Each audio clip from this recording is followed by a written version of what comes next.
Over the last 30 years, our railway network has undergone dramatic change. And of those changes, perhaps the most far-reaching has been the changeover from steam to diesel and electric traction.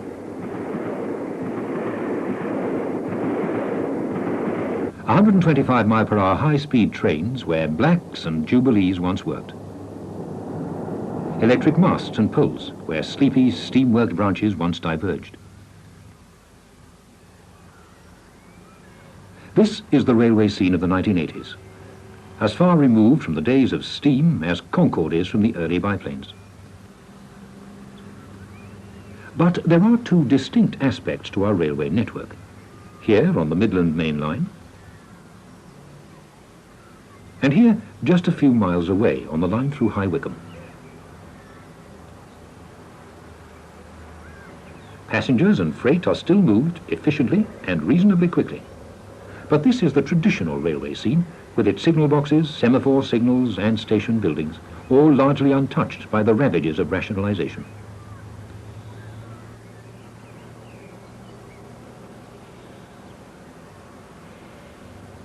Look around, and you would think steam was extinct, long since replaced by diesel multiple units. But you'd be wrong. For this station, along with dozens of other locations on British railways, is witnessing a return to steam. Not just as one-off events a couple of times each year, but on a regular, often weekly basis. For today, 460 Sir Lamiel is making a leisurely test run from Marylebone to High Wycombe, where she'll reverse, run round her single coach, and then return to London.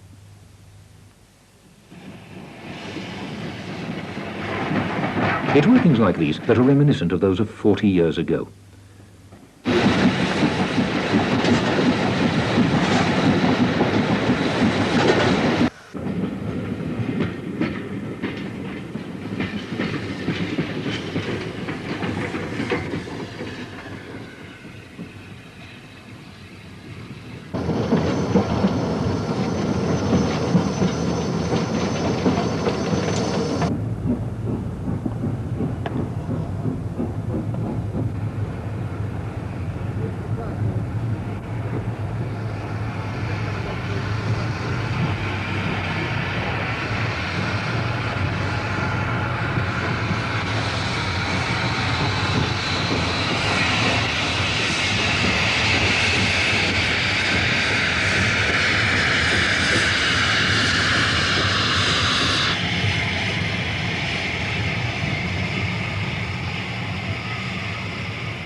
The return to London will be made tender first, but first there's a minor detail to deal with. Coal dust in the tender and cab is sprayed with water to prevent it blowing back onto the crew at speed. We'll now join her as she shoves through the station's northern approaches before reversing and returning to London.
The new age of steam, an age which began in many ways on the Settle and Carlisle Railway back in the 1970s. Since then, a host of engines have climbed the fells to Askill, and if the steam engine has a natural habitat, then this is surely it, with its steep grades and magnificent scenery.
By 1984, steam had become a regular sight, but 1985 was to bring a decrease in activity.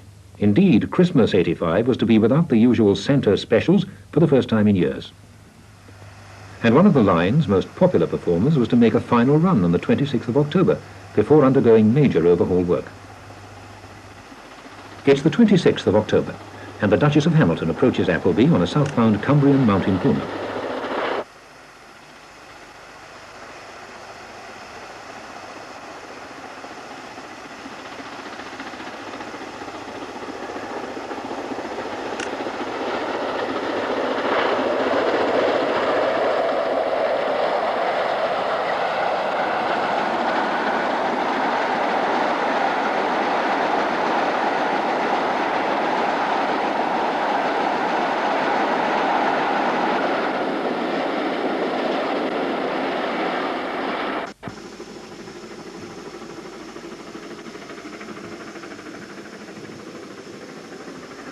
The stop at Appleby was followed by the highlight of any southbound run, the climb to the summit at Aysgill. Climb made all the more spectacular by a speed restriction a mile before the summit.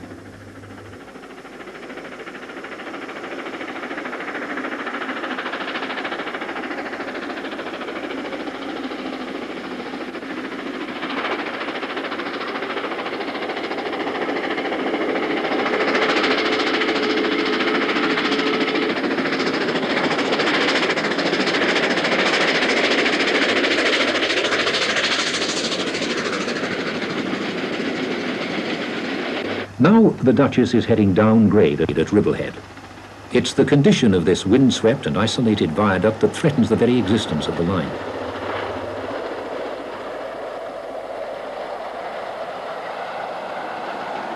Duchess of Hamilton has been a very popular rail tour performer since her welcome return to the main line. She's proved on several occasions that many modern diesels are no match for Britain's most powerful passenger steam locomotive.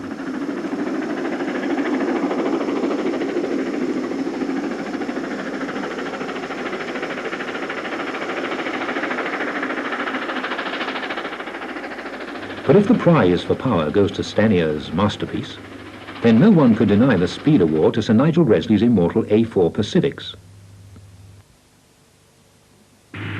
60009 Union of South Africa is a more recent visitor, her first run on the Settle and Carlisle being during Easter 1984.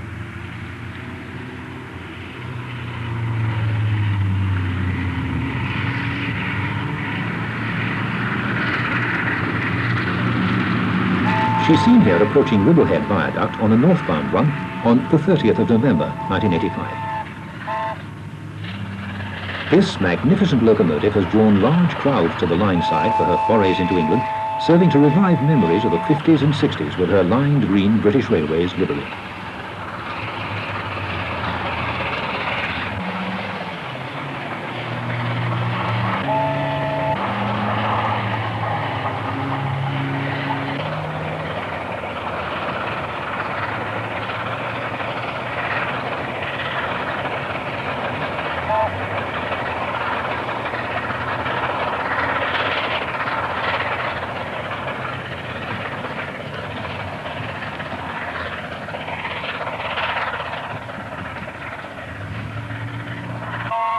The section from Blay Moor to Aysgill averages 1,000 feet above sea level, and the surrounding fells are an irresistible lure to incoming moisture from the prevailing westerly winds. Perhaps it's scenes like these at Garsdale that typify conditions on the higher sections of the Settle and Carlisle.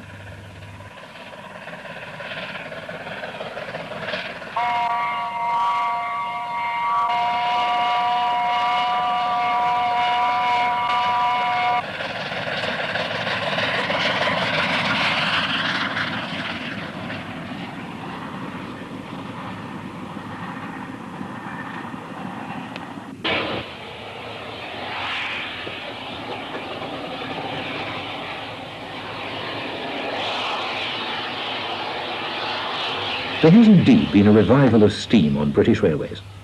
At the same time, too, a new era of steam operation on numerous private railways has gathered momentum from its modest beginnings in the 1960s. The Severn Valley Railway now boasts more locomotives and route mileage than any other preserved line. And the Enthusiasts' Weekend, held on the 19th and 20th of April, saw a procession of engines passing through Arley Station and crossing the nearby Victoria Bridge over the River Severn.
The Severn Valley is a showcase for Great Western engines in particular, and this engine is considered by many to be the Great Western's standard bearer.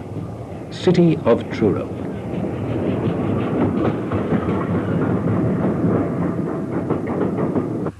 This is the first steam locomotive with a claim to the 100-mile-per-hour record, 102.3 miles per hour to be precise, in 1904 on the Plymouth-London Ocean Mail.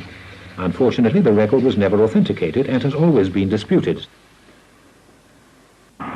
Whatever the speed actually was, it meant a reprieve for City of Truro when the rest of the class was scrapped in the 1930s. Today, it gives us the chance to witness a classic double-framed GWR express locomotive hard at work.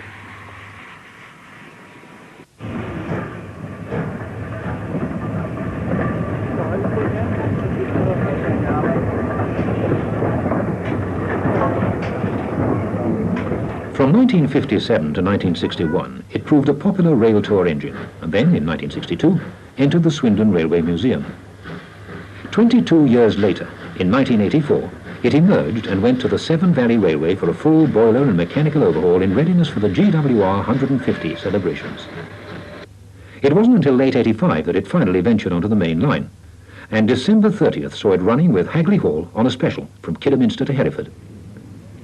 Worcester and its remarkable collection of semaphores was to see a great deal of these locomotives on the 30th. Like High Wycombe, this area is largely untouched by rationalisation, still preserving the feel of the traditional railway. Both locomotives were to enter the station early that morning to perform a rather unusual manoeuvre, for on the Severn Valley all engines work boiler first from Bridgnorth, so Worcester's triangle of lines had to be used to turn them in readiness for the working from Kidderminster.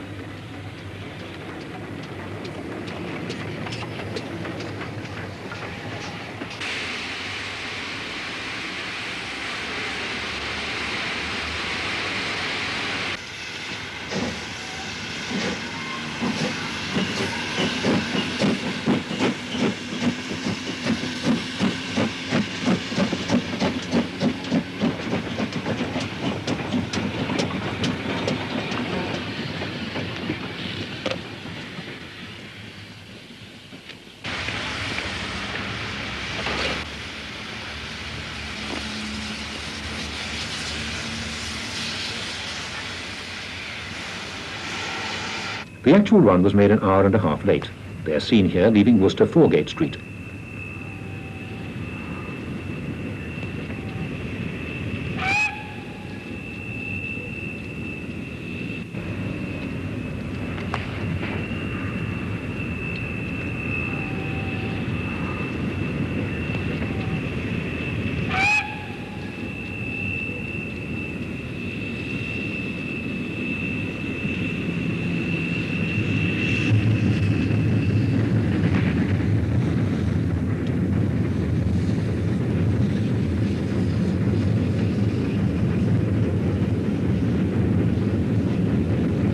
The route from Worcester to Hereford has little in the way of steep grades, just a gentle climb through the Malvern Hills, and another climb here near Stoke Edith on the approach to Hereford.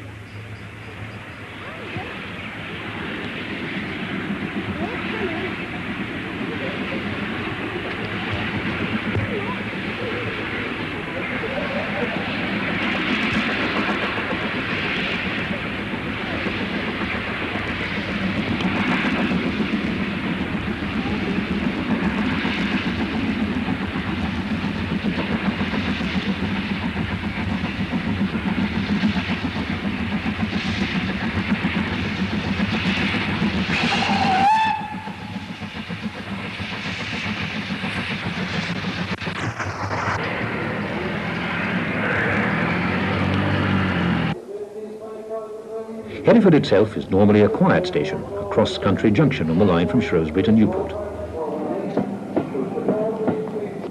But the arrival of Hagley Hall and City of Truro was to transform the station and its approaches into a seething mass of photographers, onlookers, cars, and traffic wardens.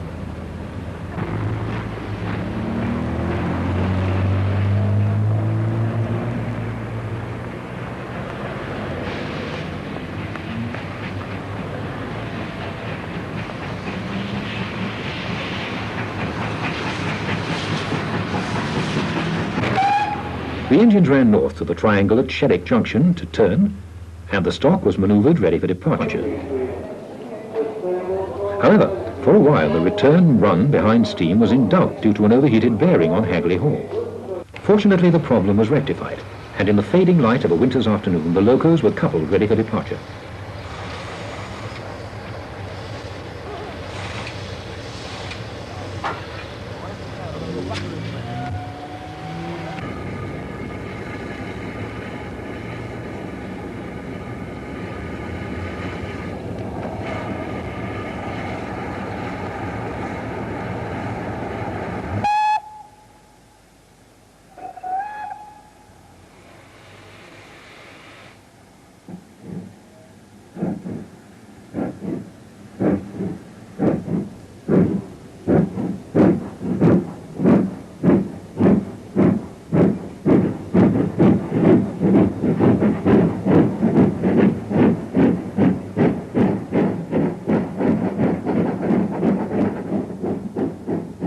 Today's ranks of preserved engines are dominated by locomotives of the Great Western Railway, and the GWR 150 celebrations of 1985 gave them an unrepeatable opportunity for main-line work. We'll now look back briefly at one event of that year, to steam workings along the Tyseley to Stratford-upon-Avon line on the 8th and 9th of June.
Like so many events of GWR 150, things didn't go entirely to plan.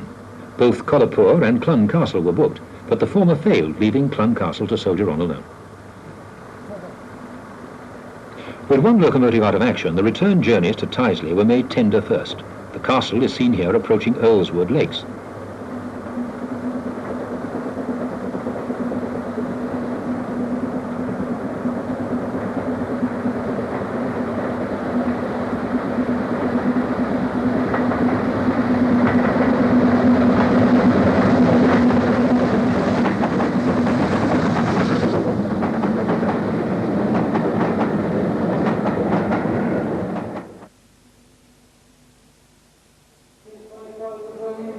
The line from Chester to Newport has proved, like so many of the secondary lines on BR, an ideal steam route. It was one of the first lines to see steam excursions in the early 1970s.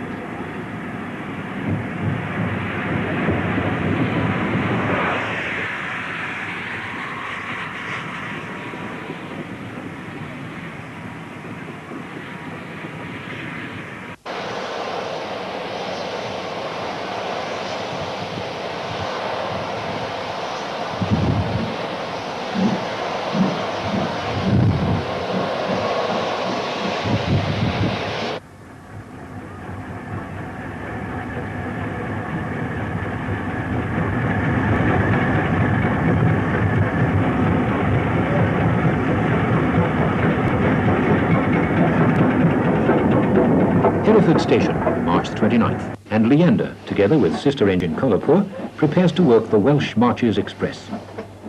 This was the first time the two Stanier three-cylinder locomotives had been seen together on rail tour duty.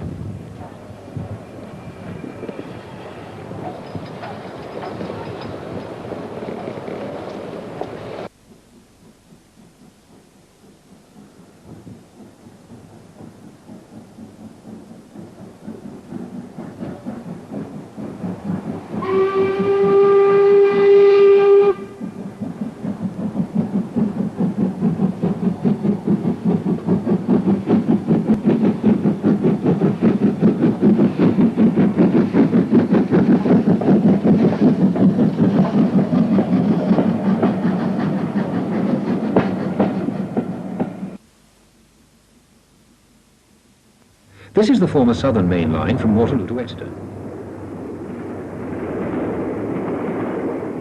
Regular steam was rendered extinct in 1967. Today only diesel power is in evidence.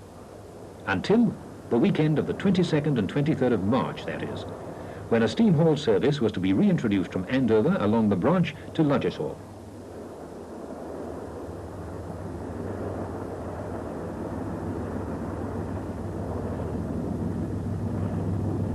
Simmering away in the bay platform is the Severn Valley Railway's Hagley Hall. She's about to leave Andover on one of a total of 12 return trips of that weekend.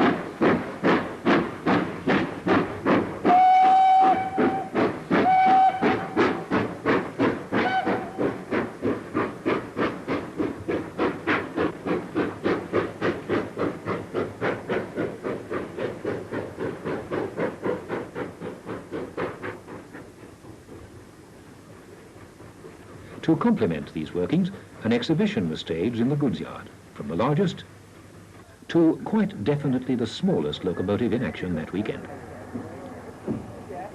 Also on display were Class 33s and a preserved 4 sub-unit. There were no turning facilities at either Ludgershall or Andover, so the return journeys were made tender first, running round in the bay platform loop.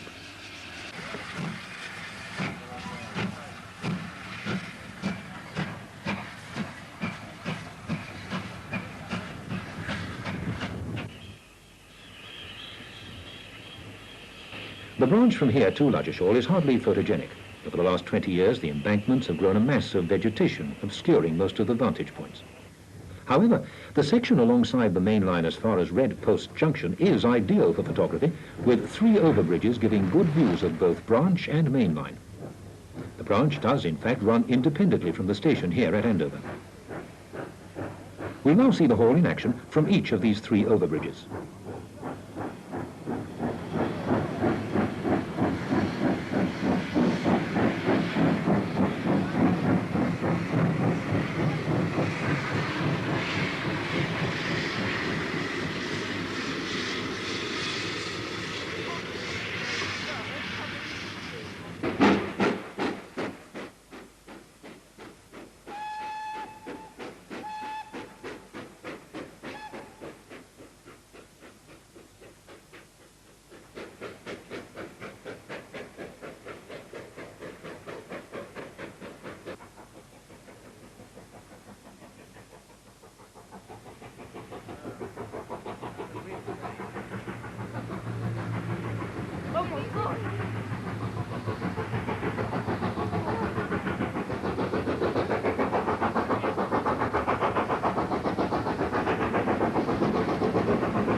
This is the last of the overbridges.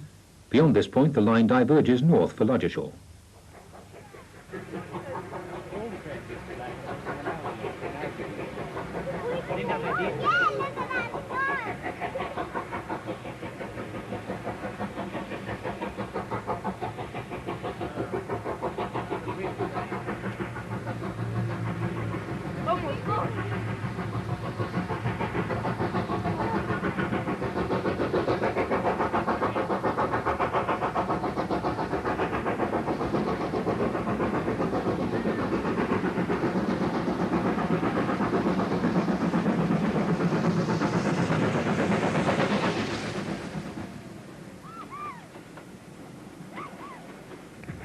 The branch has survived in recent years, serving the MOD camps at Tidworth and here at Ludgershall. The derelict platforms here last saw a passenger service in 1961, served by trains running from Andover to Savernake and Swindon. Just beyond the former station is a new platform and sidings built to accommodate the occasional troop train. It's this platform that Hagley Hall will use.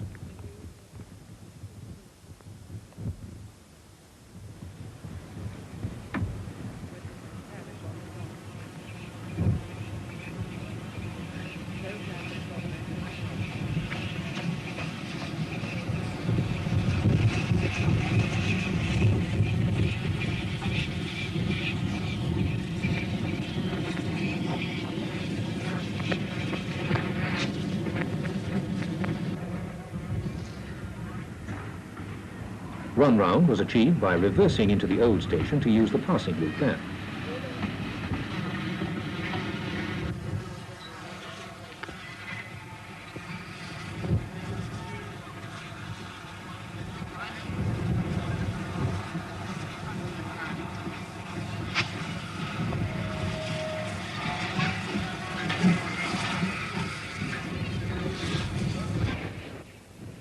The Southern has seen few steam specials in recent years. The last ran in 1975, hauled by 9F number 92203. This event hopefully will mark the return of steam to this region on a regular basis.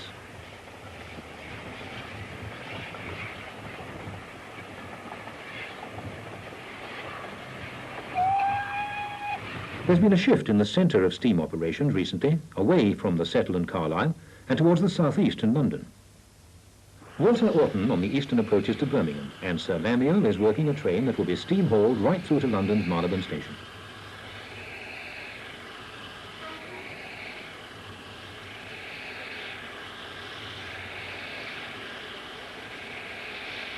The South Yorkshireman is a remarkable train, reliving the days of steam haulage from the north to London. The destination may be the same as 30 years ago, but the route has changed dramatically, today running mostly via secondary lines and reaching the capital via Banbury and Bicester.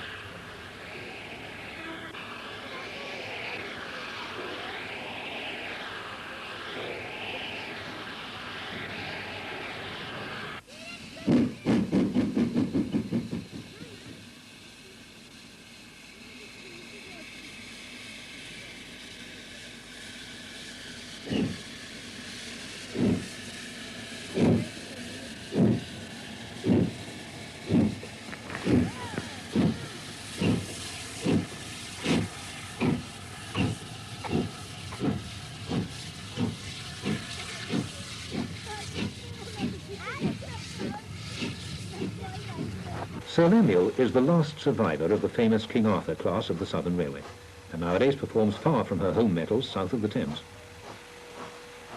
She's seen on this occasion without the smoke deflectors which were added in the 1930s. Their removal was to be a short-term measure. Today's locomotive crews soon found out why they were put there, and their replacement was quickly undertaken.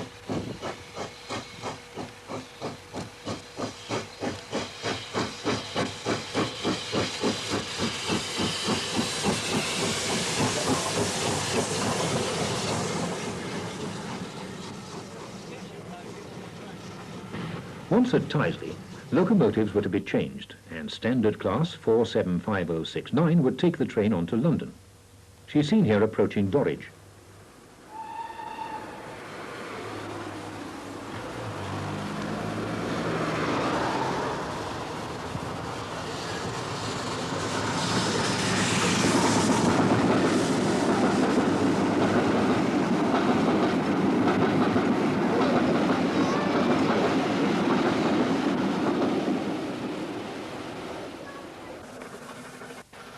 Ainhoe Junction, and 75069 is taking the line to Bicester.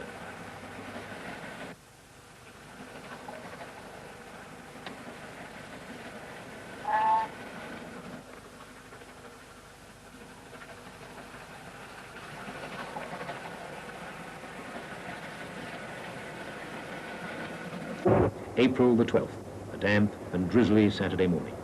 And a London terminus, which has already seen an impressive list of engines, prepares for the departure of yet another newcomer. After the formation of British Railways in 1948, a series of standard national locomotive designs was prepared. 75069 is a representative of the medium-weight 460 type. This particular engine is fitted with a double chimney and a large tender for working the hard duties on the southern region with its absence of water troughs. The green livery is not authentic, although many Western region examples received this colour scheme at Swindon after 1957.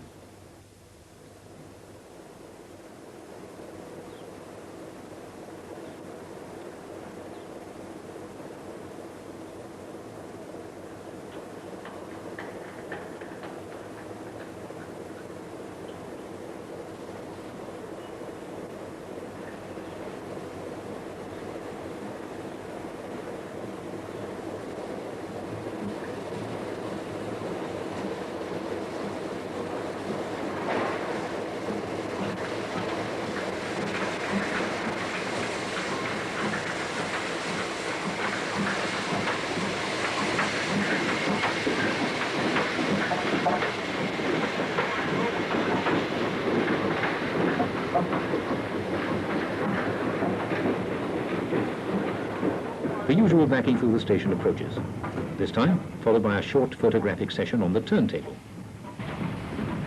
A special gesture for a rather special visitor.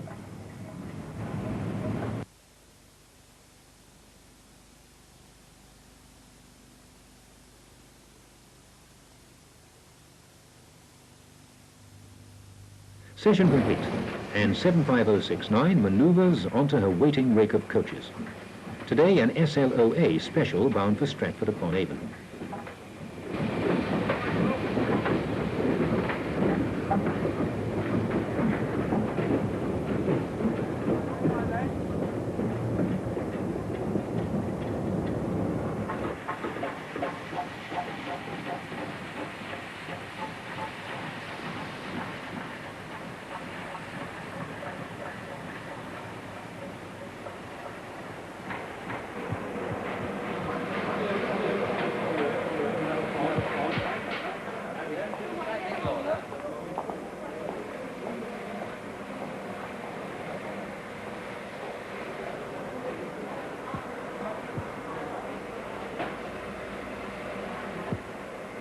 Departures from Marylebone are always spectacular, involving a climb through the station's approaches across a network of points and crossings.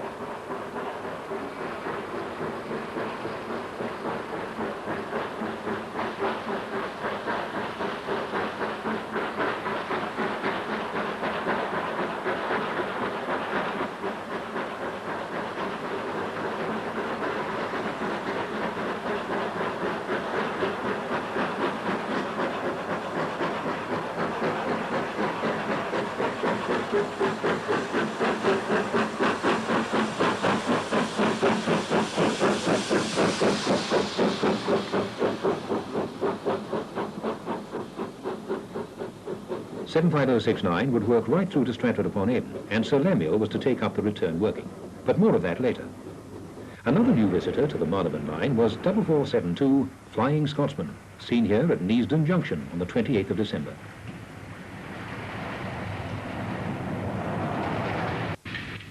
Four weeks later at Prince's Risborough. And a DMU hurries along the branch to Aylesbury. Following just 10 minutes behind is Flying Scotsman.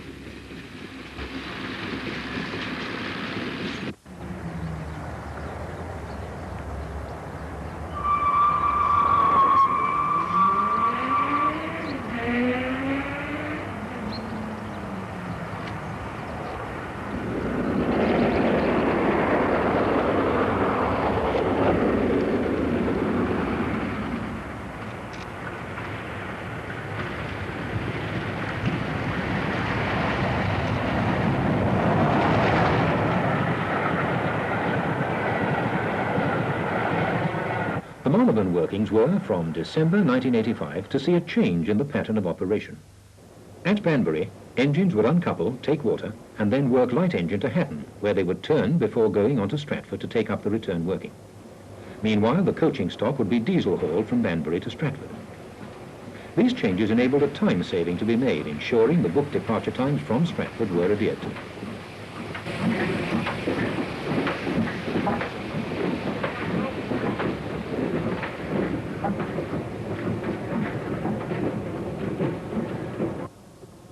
The return working is seen here at Bearley Junction on the 20th of April.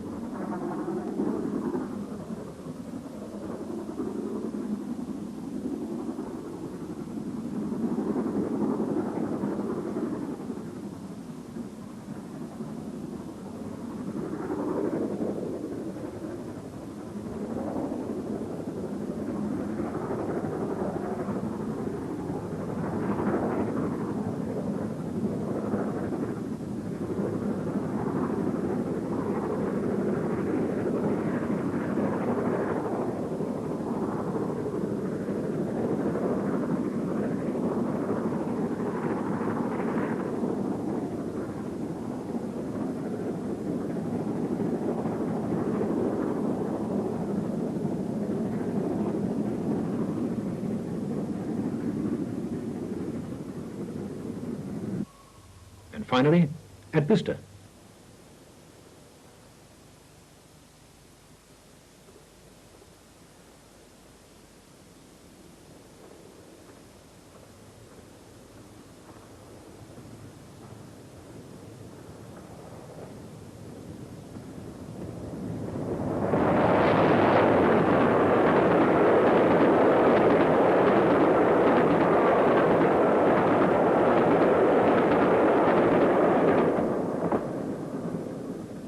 We started this look at steam power at High Wycombe, and we finished this section at the same location, with Sir Lemuel storming through on a southbound train on the 12th of April.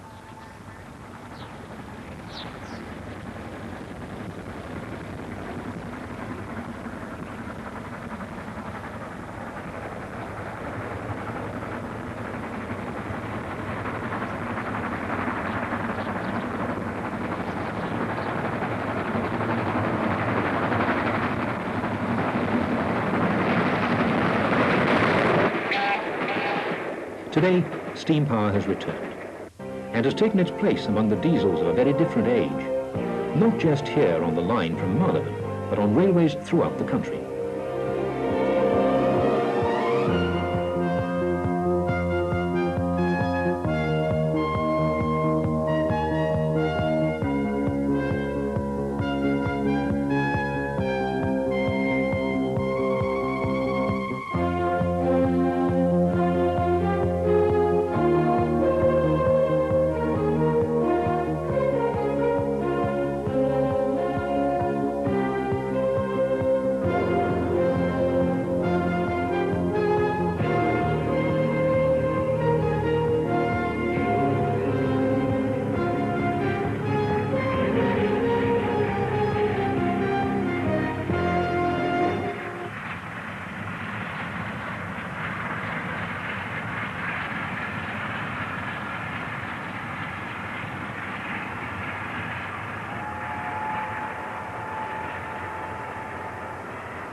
Working steam power has now been extinct in Britain for 18 years. In Western Europe, too, it's much the same story, but with one interesting exception. In a remote area of northern Portugal.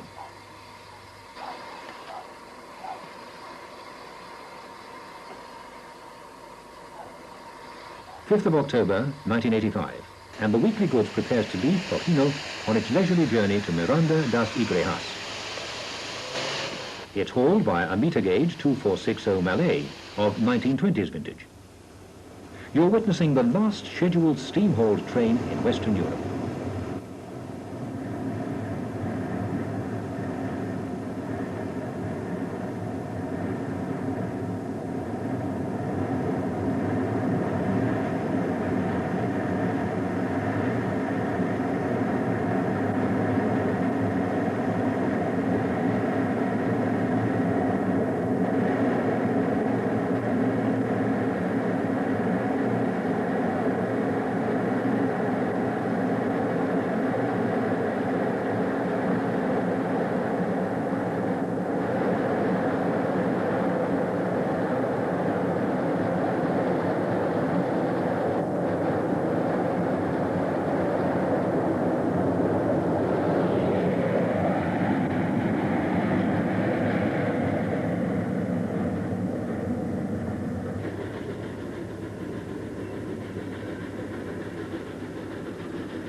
Further afield in eastern Turkey, steam survived into 1985 in greater abundance. The following scenes show Turkish steam in action from 1981 to 1984. Eridir, and the evening departure crosses the viaduct.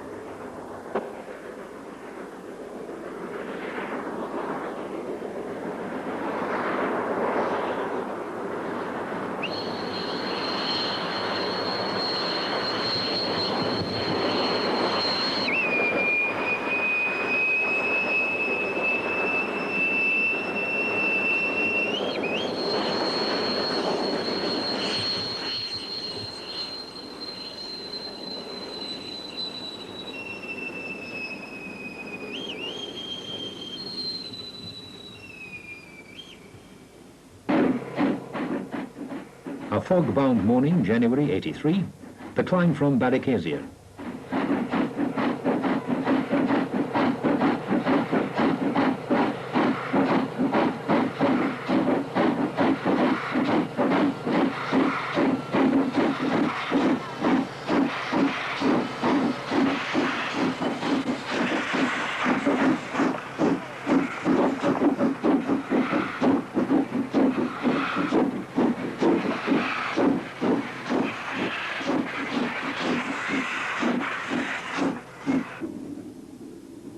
The climb to Bozdag, October 1985.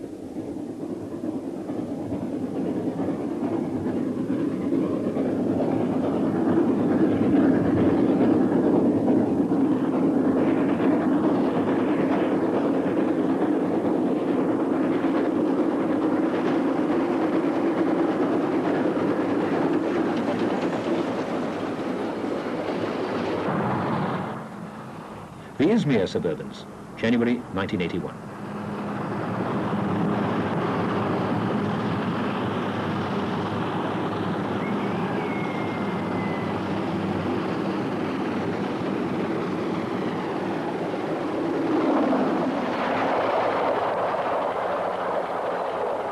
A 55-minute program on the railways of Turkey is now available, cost £25.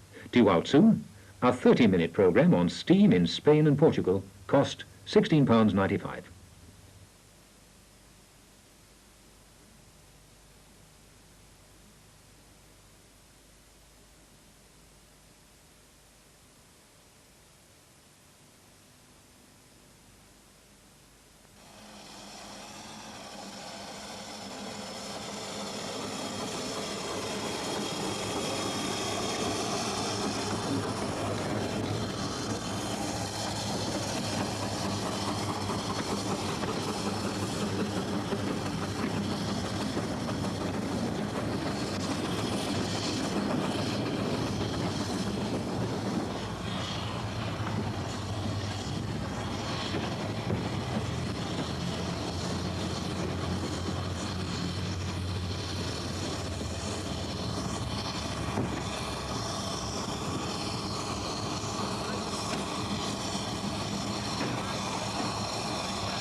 We hope you've enjoyed this programme.